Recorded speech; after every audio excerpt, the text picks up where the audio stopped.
Magandang umaga po sa ating lahat at happy Sabbath. So, purihin po ang Panginoon sa kanyang paggabay at protection po sa atin sa buong linggong ito at tayo po ay umabot sa araw ng Sabat at muli po ay makapagpuri at samba sa ating Panginoon. So, sa umaga pong ito, tayo po ay pangungunahan ng Cotabato Church. Sila po yung mag-handle ng ating Sabbath School program. Ganon din po ang ating second service.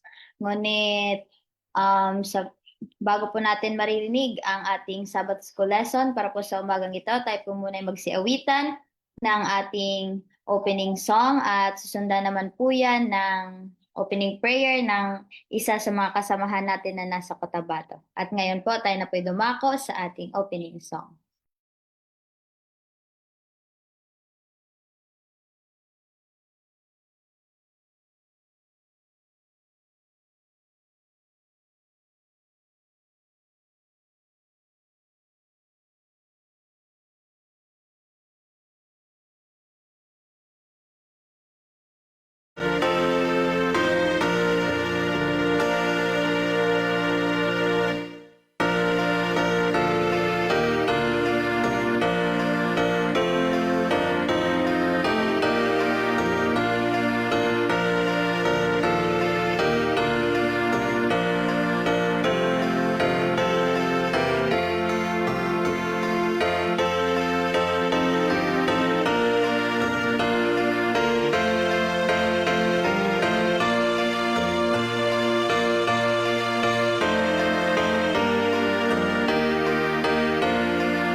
Opening prayer po na nagmumula po sa Cotabato Church.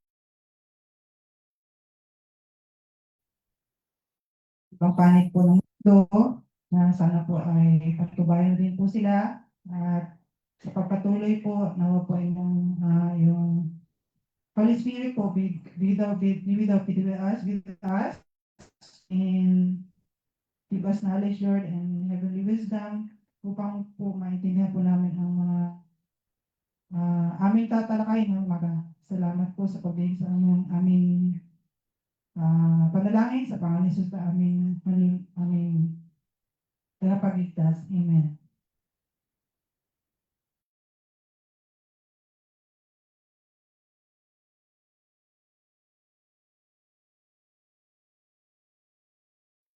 Maraming salamat po, Sister Pearl Sarcon, sa inyo pong pagpanguna sa ating pambungad na panalangin. At bago po natin maririnig ang ating lesson para po sa umagang ito, tayo po muna ay makakarinig ng tanging bilang na ihandog po sa atin ni Sister Sweet Pedere.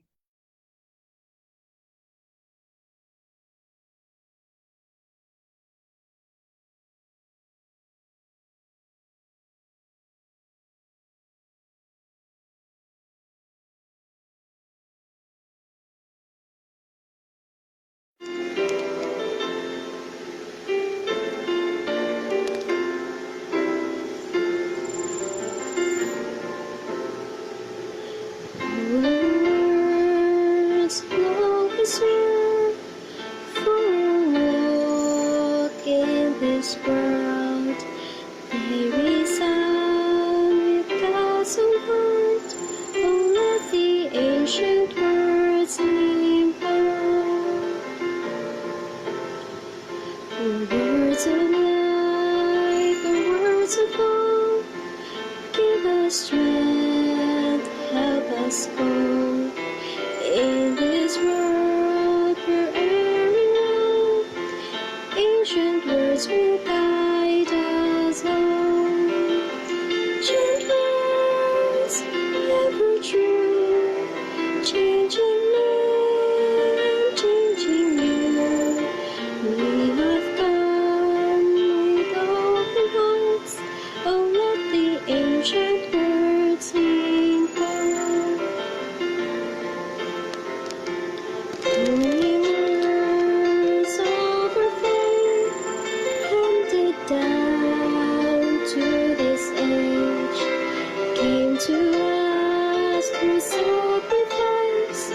Oh, heed the faithful words of Christ. Words long reserved for a walk in this world. They resound with God's own heart. Oh, let the ancient words ring forth. Ancient words, ever true, changing me, changing you. We have come with open hearts. Oh, let the ancient words sing forth. Ancient words, ever true, changing me, changing you.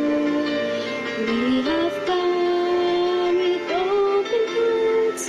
Oh, let the ancient words sing forth. Ancient words, ever true, changing me, changing you. We have come with open hearts. Oh, let the ancient words ring forth. Have come with open hearts. Oh, let the ancient words sing forth.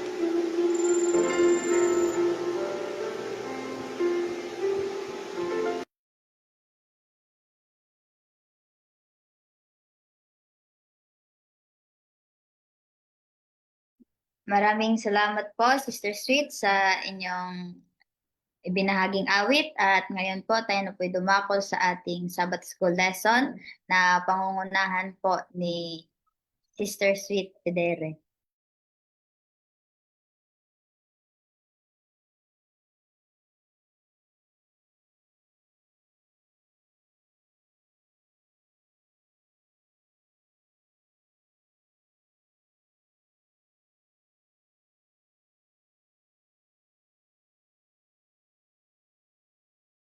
So habang inaantay po natin ang ating presenter para po sa umagang ito, inaanyayahan ko po ang lahat na tayo po'y let's give our undivided attention sa salita ng Panginoon upang tayo po'y makadagdag ng ating mga insights mamaya after po ng ating Sabbath School lesson.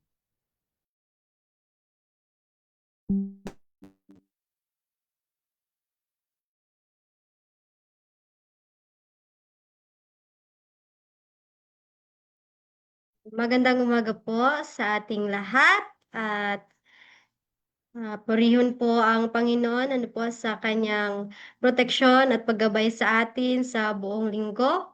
Actually sa akin sa buong linggong ito ay ang daming pagsubok na dumating sa akin at sa tulong niya ay nalagpasan ko din lahat ng yun. So ngayon sa umagang ito ang ating pag-aaralan ay nasa lesson 11 na po tayo na makikita sa James 5 verse 1 to 6. So itong title dito ay ako lang po mismo ang naglagay, ngunit galing po yan siya sa Bible. Advice to the Rich. So, ang unang katanungan po ay sinasabi po dito, upon what feature of the last days does James now enter? So, ito po ay makikita natin ang kasagutan sa verse 1. None are more ready to take rose-colored views of the future than the rich. None are more pleased with the peace and safety cry of the last days. 1 Thessalonians 5 verse 3, but sudden destruction is then impending. So while they are anticipating good days to come, and are saying in their hearts, tomorrow shall be as this day, and much more abundant. This prophecy calls upon them to weep, even unto howling for the calamities, judgments, and miseries of the great day of the Lord which are hanging over them, and from which the riches in which they have so blindly trusted will not deliver them. It is instructive to notice how often the rich are particularly mentioned in the descriptions of the scenes of the day of the Lord. So dito sinasabi na kahit anong yaman natin dito sa mundo, kahit gaano karami yung kayamanan natin dito, yung pilak, yung kung ano mang mamahaling bato, ay hindi yan makakatulong sa atin para tayo ay iligtas. Maliligtas lamang tayo kapag tayo ay lumapit sa ating Panginoon at kapag tayo ay naghingi ng tawad sa Kanya. Pangalawang katanungan po, is it literal or figurative riches that are spoken of? So, yung nakasulat ba sa James 5 verse 1 to 6 ay literal ba yun or figurative? So, dito makikita natin ang sabi sa Christ Subject List Lesson, page 170, paragraph 2, the scriptures describe the condition of the world just before Christ's second coming. James the Apostle pictures the greed and oppression that will prevail.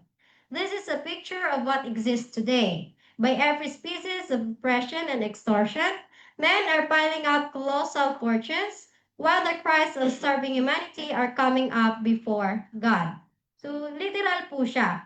Kasi sa panahon natin ngayon, ang dami nating nababalitaan na si ano na scam, si ano ng scam, si ganito, may kinurakot, ganito, ganyan. So, ang dami nating nababalitaan na mga balita na patungkol sa mga ganyan na bagay. Kasi ang mga tao ngayon, parang ang mas hinahanap nila is yung kayamanan dito sa sanlibutan. Na ang dapat nating gawin is mag-imbak tayo ng kayamanan doon sa langit. Gumawa tayo ng mabubuting gawa. Kasi nandun ang tunay na kasiyahan, hindi sa kayamanan dito sa mundo. Pangatlo po, what are the miseries in view of which the rich are called upon to weep in lament? So ano daw po yung misery na sinasabi doon sa verse 1? So ang ibig sabihin po ng miseries na yun ay yun yung judgment ng mga tao or ng mga mayayaman na hindi mas inuna nila yung yaman dito sa mundo kaysa sa langit. So ang sabi di ba sa atin ng ating Panginoon sa Revelation 22 verse 12, "And behold, I come quickly, and my reward is with me, to give every man according as his work shall be." So tayo ay gagantimpalaan ng ating Panginoon sa kung ano yung ating nagawa dito sa sanlibutan. Pero kung tayo ay nakagawa ng maganda, tayo ay sumusunod sa kanyang kalooban, sa kanyang mga laws, sa kanyang mga kagustuhan, so lahat ng yun ay magagantimpalaan tayo ng mabuti. Pero kung tayo ay palaging nag-disobey sa Kanya, palagi tayong nagre-rebel sa Kanya, ang matatanggap natin ay curse.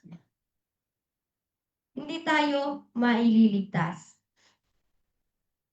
Pangapat po, what other scriptures connect together a special sorrow and lamentation in the great day of the Lord with the possession of gold and silver? So dito, marami tayong verses na ilagay dito. Isaiah 2 verse 19 and 20.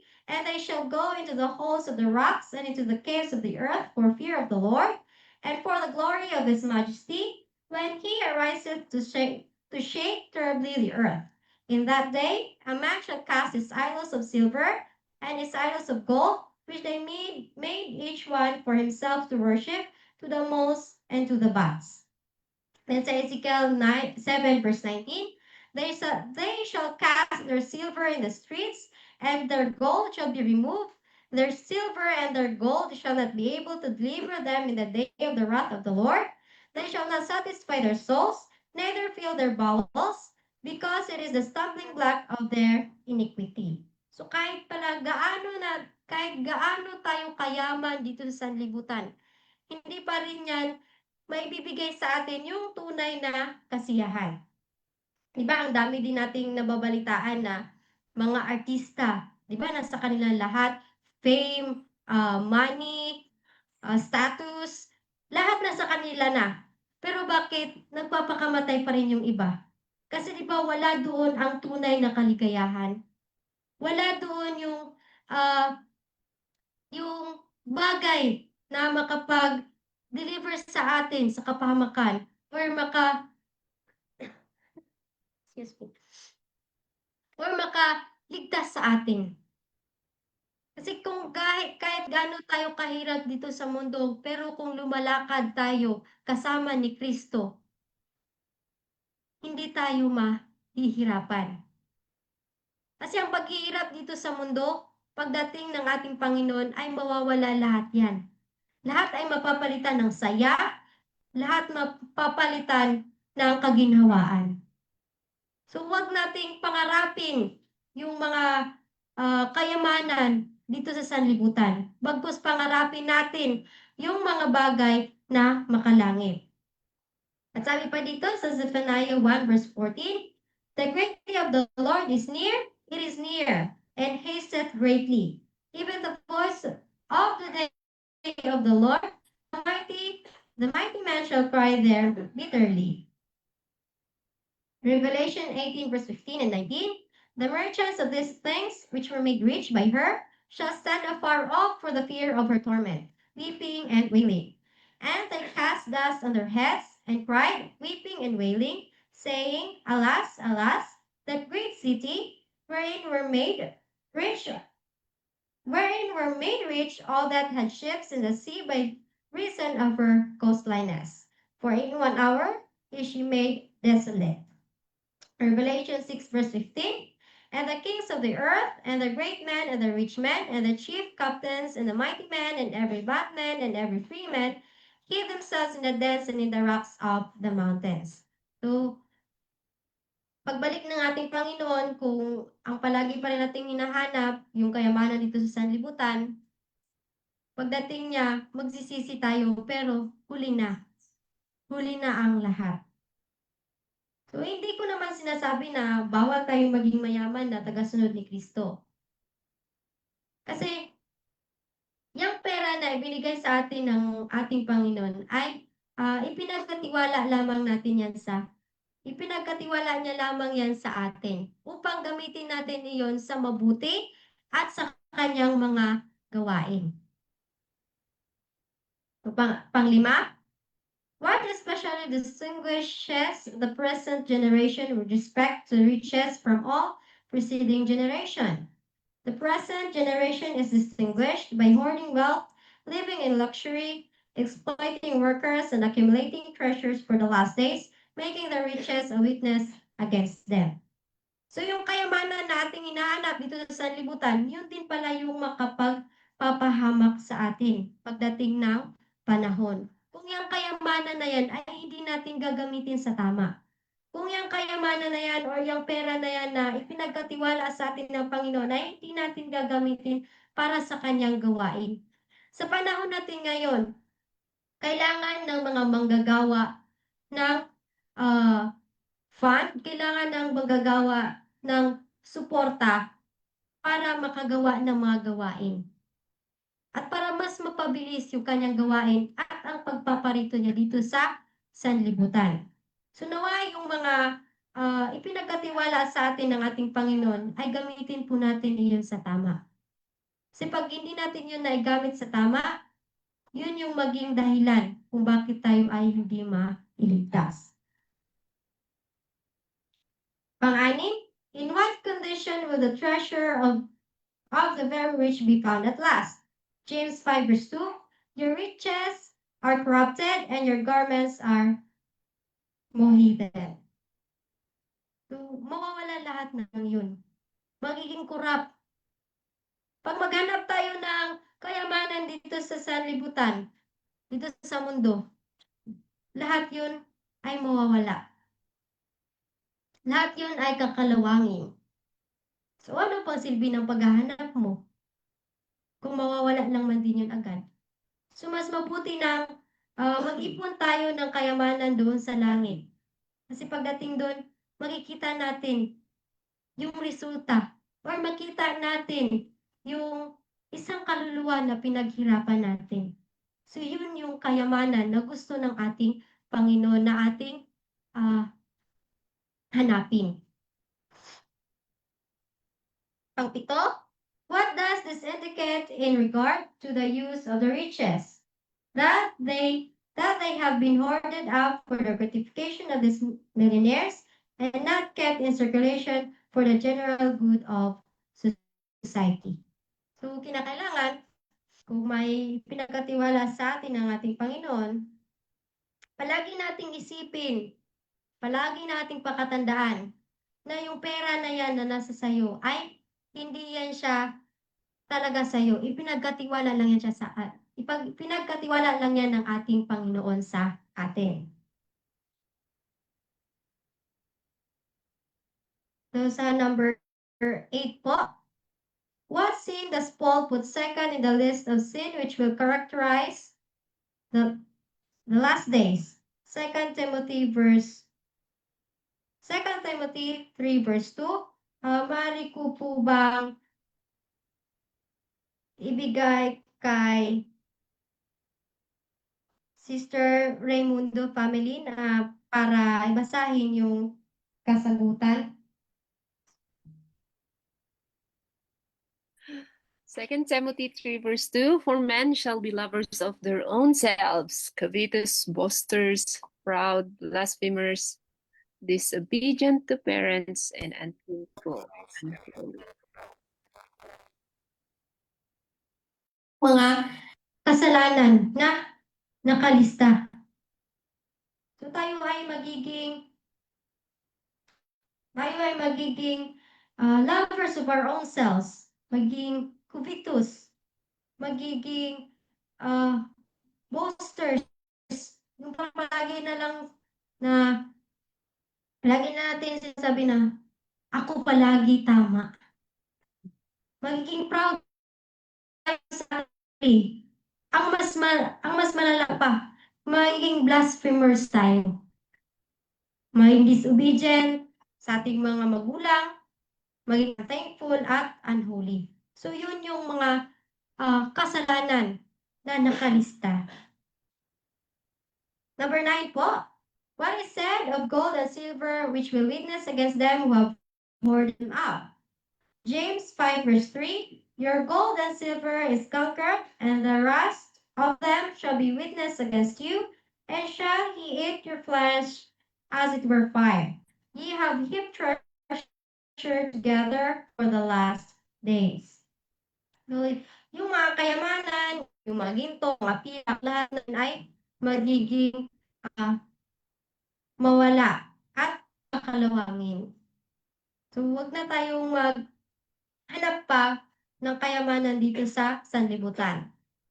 So, pwede tayong maghanap ng pera para makatulong sa mga nangangailangan. Para makabigay sa mga manggagawa na kinakailangang gumawa. Next po. Instead of the riches proving the source of pleasure anticipated, what did they become? James 5 verse 3, and the rest of them shall be witness against you, and shall eat your flesh as it were fire. So yun ay mawawala lahat. Pati ikaw ay mawawala. At hindi ka maliligtas. So yun yung mangyayari sa atin.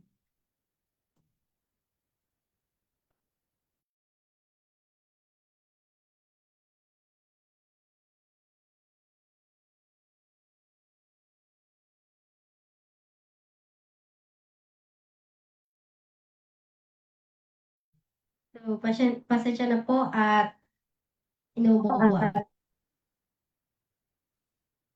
Next po. Question number 11. What is this heaping up of treasure a sign? Ye have heaped treasure together for the last days.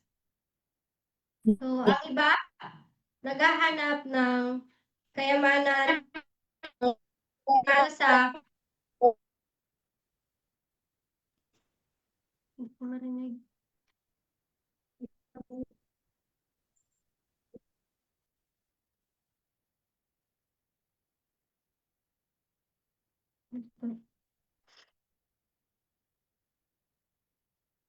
May iba na naghahanap ng kayamanan dito sa sanlibutan para sa kanilang sarili. Pero tayo na tagasunod ng ating Panginoon, maghanap tayo ng kayamanan na makalangit. Na makikita natin yung kayamanan na yun ay kasama natin doon sa langit. So yun yung hanapin natin na tagasunod ni Kristo. Next po. What is the relation of this rich man to the laborer? James 5 verse 4. Behold the hire of the laborers who have reaped down your fields, which is of you kept back by fraud, crieth, and the cries of them which have reaped are entered into the ears of the Lord of Sabaoth. So ito yung relationship ng rich man at ng laborer.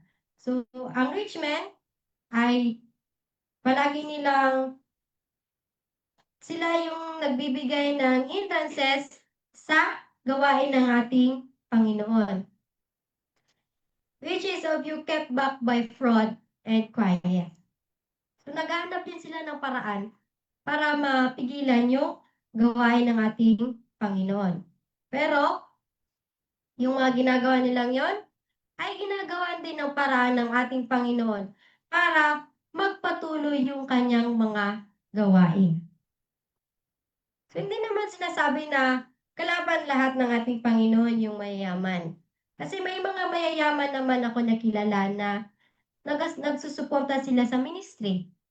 Nagbibigay sila ng mga pera doon sa mga nangangailangan. Nagbibigay sila sa mga manggagawa.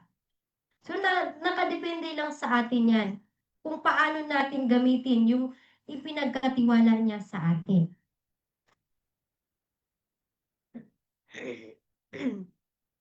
13th question.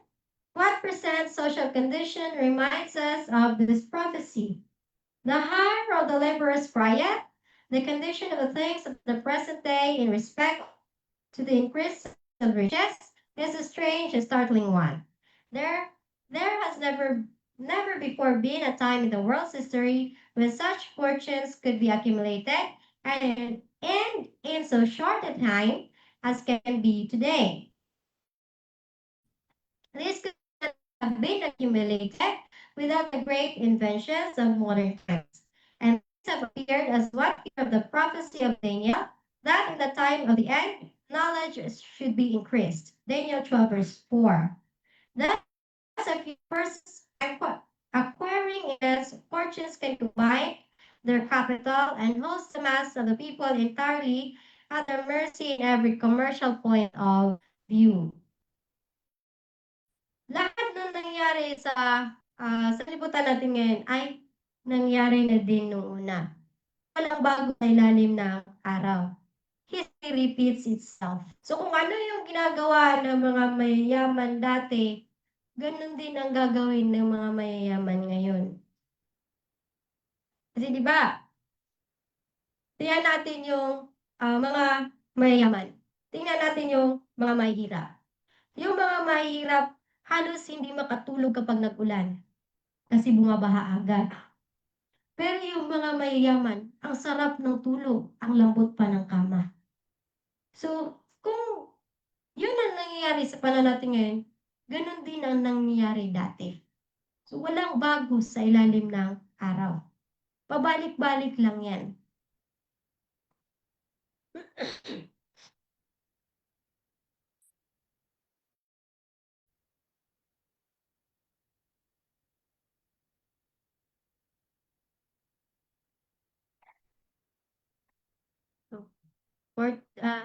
Until the state of the things existed, the labor troubles which now so deeply stir society were unknown. Hence, it is what would be expected that James, in predicting the phenomenal increase of riches, should also throw in some remarks indicating that such as a state of things would cause trouble on the part of the laborers. It is certainly an unnatural and unhealthy state of things when a man without capital, but with an aptitude of what is called business, can start in, and by a shrewd manipulation of circumstances, and in half a score of years come out with 10 or 20 millions, as many do nowadays, while the toilers whose labor has created these millions, which these men draw into their coffers, are on the downhill road of poverty, under more exacting conditions. For there is too much of truth in the current aphorism that the rich are growing richer and the poor are growing poorer. There is no wonder that the situation breeds trouble, and no doubt that it will continue to do so, till society breaks up in the great time of trouble that ushers in the day of the Lord. So, ang mga yaman ay mas yayaman palalo, ang mahirap ay mas lalo pang maghihirap. So yun din ang isa sa ginagawa ni Satanas para mapigilan yung gawain ng ating Panginoon. Ginagawa niyang instrumento yung mga mayayaman na naghahaman sa pera. The next po. Into whose ears do the price of the laborers enter? James 5 verse 4. And the price of them which have reaped are entered into the earth, ears of the Lord of Simple One. So lahat ng ating mga iyak, mga pighati, lahat ng ating problema ay naririnig yun ng ating Panginoon. At dahil narinig na niya yun, tayo ay kanyang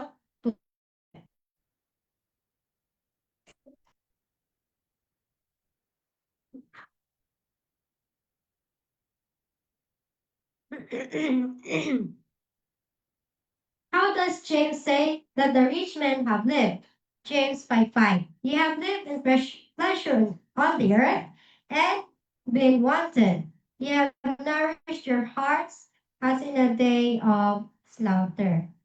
So yung mga mayayaman na tao ay namuhay sila dito sa libutan na yung mas sinusunod nila or mas hinahanap nila yung kasiyahan dito sa sanlibutan. At dahil mas inuna nila yon, pagdating ng ating Panginoon, ay doon pa yung pagsisisi nila. At hindi na sila maililigtas. So, habang may panahon pa tayo, habang bukas pa ang pinto ng awa ng Panginoon para sa atin, tayo ay humingi na ng kapatawaran sa ating mga kasalanan na nagawa at tayo ay unti-unting magbago para tayo ay makapunta doon sa langit at makasama natin ang ating Panginoon. What is the natural tendency of the possession of riches? 1 Timothy 6 verse 9. But they that will be rich fall into temptation and a snare, and into many foolish and hurtful lusts, which draw men in destruction and perdition. So sila yung nahuhulog sa tentasyon, sa snare ng ating kaaway, and into many foolish and hurtful lusts. Na yun yung makapagdala sa kanilang destruction. At yun din yung dahilan para sila ay hindi mailigtas ng ating Panginoon. What other dangers do the scriptures connect with possession of riches? Sabi dito, Deuteronomy 8 verse 13 and 14, and when thy herds and thy flocks multiply, and thy silver and thy gold is multiplied, and all that thou hast is multiplied, then thine heart be lifted up, and thou forget the Lord thy God, which brought thee forth out of the land of Egypt from the house of bondage. So, minsan kaya hindi binibigay sa atin ating Panginoon or hindi tayo pinagkakatiwala nating Panginoon bigyan ng malaking halaga. Kasi alam niya na pag tayo ay merong malaking halaga na yun, makakalimutan natin siya. Hindi na tayo makakalapit sa Kanya. Kaya nga, di ba, ipakita natin sa ating Panginoon na sa maliit na bagay ay mapagkatiwalaan niya tayo. Para pagdating sa malaking bagay, tayo din ay kanyang mapagkatiwalaan. So sa maliit na bagay o sa maliit na pera pangalan yun na ipinagkatiwala niya sa'yo, hindi ka faithful doon. Paano kanya bibigyan ng malaking halaga? Kasi alam niya nababasa niya yung puso natin, nababasa niya yung isipan natin. Pero yung mga tao na mayayaman, di naman lahat, kasi may ibang mayayaman na sumusunod sa kalooban ng ating Panginoon. Pero yung iba ay nakakalimutan nila yung Panginoon. Kaya tayo kung minsan ay naghihirap tayo, minsan walang-wala tayo, isipin natin, or tanungin natin yung sarili natin, mapagkakatiwalaan ba ako sa maliit na bagay? Para tayo ay pagkatiwalaan din ng ating Panginoon sa malalaking bagay.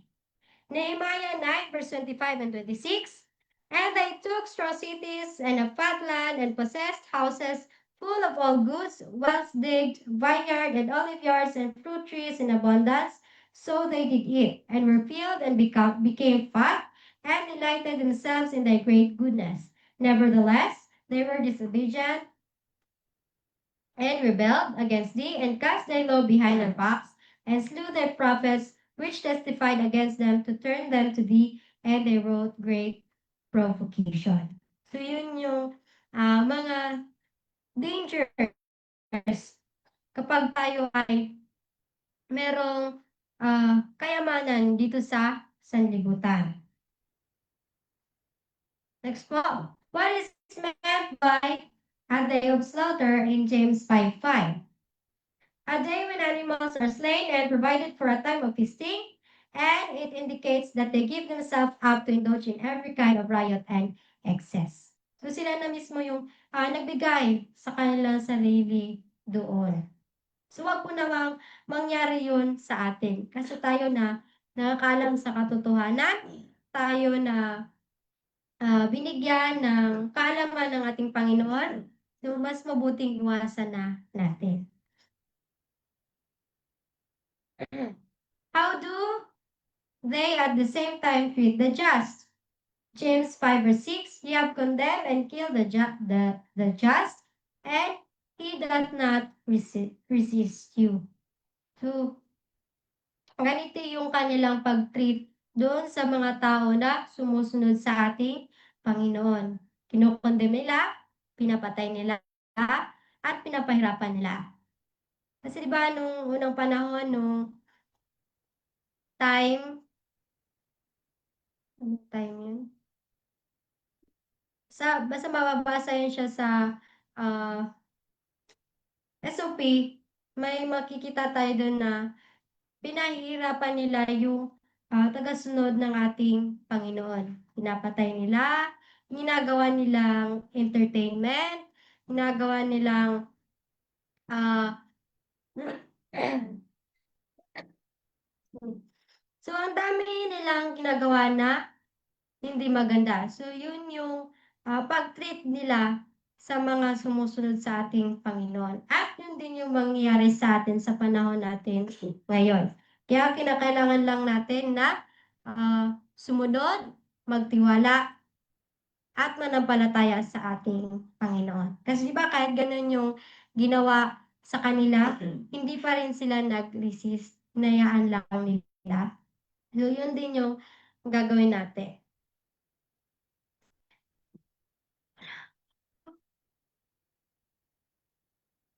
In what way only could the just properly seek redress from oppression? Not by violence, but by legal means. So, hindi sa violenting paraan, kundi sa legal na pamamaraan. So, ah, ah, yun yung way para tayo ay makasik ng redress galing sa oppression ng ibang tao.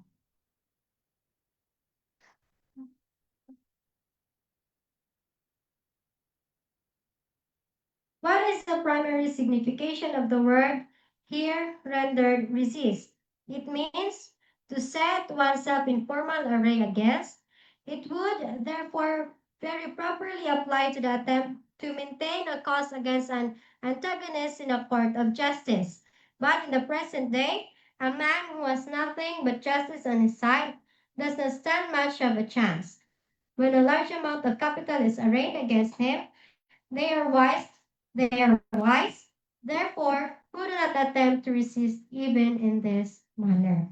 So kahit na pinahirapan, kahit na anong ginawang masama sa kanila, ay hindi sila nag-resist. Binayaan lang nila yun.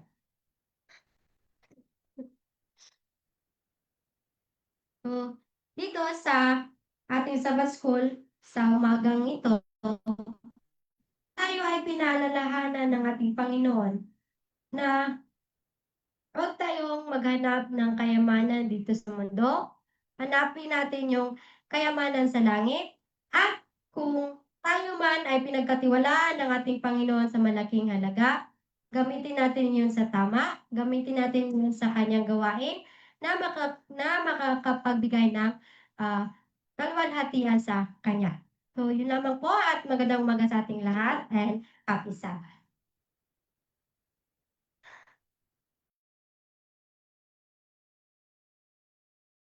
Maraming salamat po, Sister Sweet, sa inyo pong pagpanguna sa ating Sabbath School lesson sa umagang ito. So muli po tayong pinapaalalahanan sa umagang ito na hindi po masama ang magkaroon ng maraming kayamanan dito sa sanlibutan kung ito po'y ginagamit natin sa tama at ito po'y ginagamit natin upang mapalago at upang maipagpatuloy pa yung gawain ng Panginoon dito sa sanlibutan. So naway wag po tayo maging kagaya ng rich young ruler na sarili niya lang po yung iniisip niya at hindi po yung gawain dito sa lupa. So, nung nagtanong siya sa Panginoon, ay nung binigyan siya ng sagot, ay tinalikuran niya yung Panginoon kasi hindi favor sa kanya yung sagot ng ating Panginoon. So, naway wag po tayo maging kagaya niya na tayo po'y nagpapayaman para po sa sarili natin, para po masatisfy po natin yung ating sarili at para po maging para sa atin ay maging hayahay po yung buhay, kundi tayo hayaan po natin na gamitin po tayo ng Panginoon at ang yaman na kanya pong ipinagkaloob sa atin upang mas mapalago at mas mapadali ang gawain niya dito sa lupa. So sa punto pong ito, akin pong binubuksan ng dulang para po sa inyong mga karagdagan. Kung meron po kayong insights ay i-open lamang po ang inyong camera at ang inyong microphone.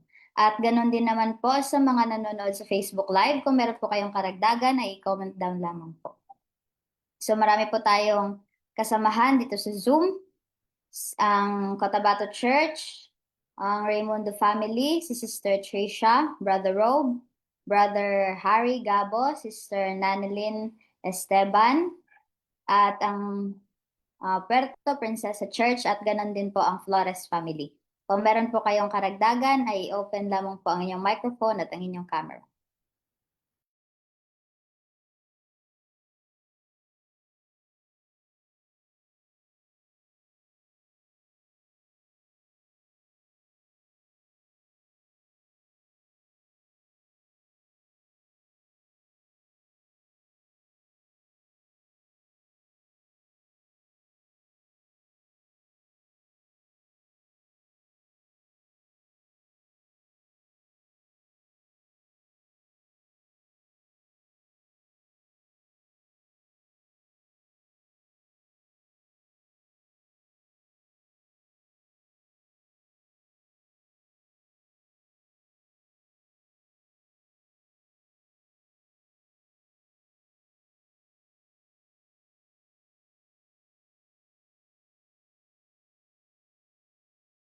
Sister Nani, meron po kayong karagdagan? Wala akong boses. Ano pa? Sore throat.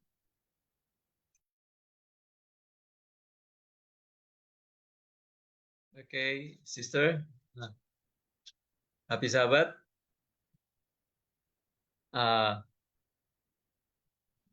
Magbibigay lang ako ng konting insight. Alam niyo po ba yung tinatawag na korban? Yung korban sa Bible? This korban, ito yung it means something dedicated to God or to the temple. And this is a practice of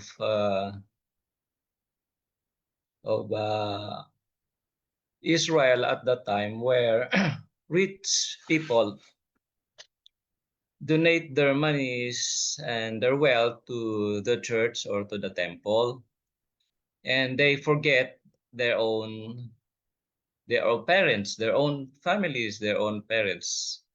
And this is what Jesus says. This is the key verse. It's found in Mark 7:9-13. Full well ye reject the commandment of God, that ye may keep your own tradition. For Moses said, honor thy father and thy mother. But ye say, if a man shall say to his father or mother, it is korban, that is to say, a gift, by whatsoever thou mightest be profited by me, he shall be free. And ye shall suffer him no more to do aught to his parents, or to his father or his mother, making the word of God of none effect through your tradition. So therefore, this is a tradition where wealthy individuals at that time, they donate their money to the church and they forget their own parents, which is God condemns it. he said that Christ said they reject the commandments of God. What is the commandment of God that they reject? It is in the Ten Commandments that says, honor thy father and thy mother. They declare their money dedicated to God. Because of this claim, they said they could no longer use it to support their parents. But in reality, they still controlled their money themselves. So it became a religious excuse to avoid responsibility. And therefore, this is hypocrisy. When you donate something to the church and forget your own parents, you forget your own family, letting them to suffer deprivation, when you have the ability to help the poor family, you have the ability to help your brethren in need, and you said this money belongs to the church. That one way of hypocrisy, I think. Actually, there is no problem giving money to the church. The problem is when you too have the capacity to help others also in need, and you neglect to help them.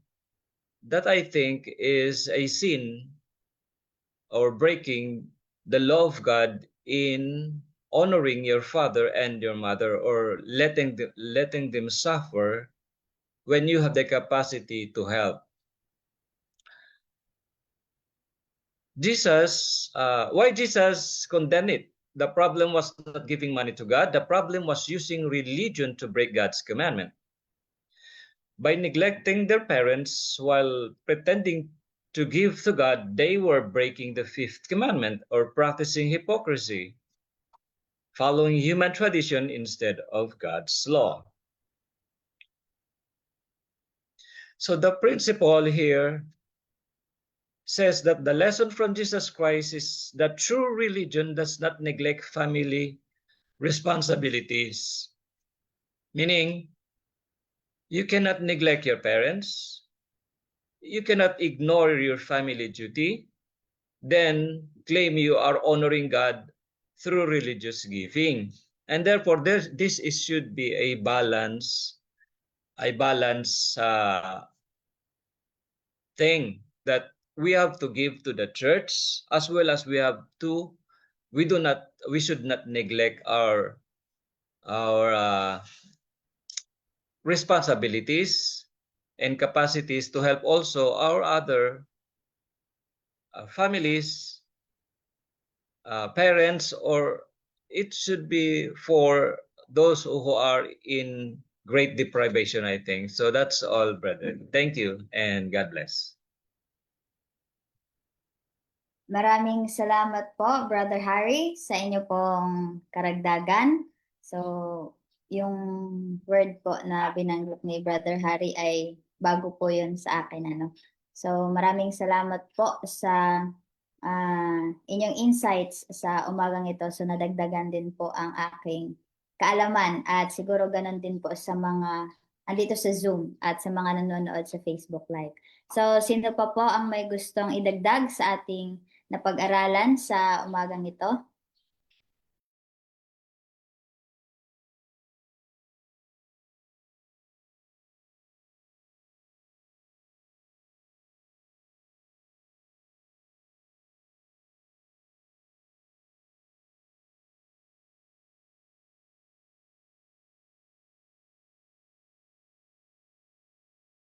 So, kung wala na pong magdadagdag sa ating napag-aralan sa umagang ito, so inaanyayahan ko po ang mga kasamahan natin dito sa Zoom na kung sino po ang gustong magbigay ng kanilang testimonies, mga patotoo para po sa buong linggo, ay welcome po kayong mag-share dito sa ating Zoom.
So kung wala na pong karagdagan sa ating napag-aralan para po sa umagang ito at kung wala din pong magbabahagi ng kanilang testimonies, tayo na po ay dumako sa ating closing song at tayo po ay magtatapos sa pamamagitan po ng closing prayer ng ating pong Sabbath School teacher.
Tayo pong lahat ay manalangin. Ama namin na nasa langit, kami po ay nagpapasalamat sa iyong gabay at protection sa amin sa buong linggo at kami ay umabot sa araw ng Sabado na ito at kami ay nakapakinig ng iyong mga salita. At Panginoon, sa araw na ito, tulungan niyo kami na may focus namin ang aming mga puso't isipan dyan sa iyo na hindi kami makagawa ng kasalanan. At maraming salamat po sa mensahe na yung ibinigay sa umagang ito. Nawa ito ay tumatak sa aming puso't isipan na maging gabay namin sa pang-araw-araw namin pamumuhay at nang ma-share namin ito sa mga taong nakapaligid sa amin. At maraming salamat din po sa mga bilaya na inyong nagkaloob sa amin. Tawad sa aming mga kasalang nagawa. Wala mga aming hinihiling sa pangalan ni Jesus. Amen.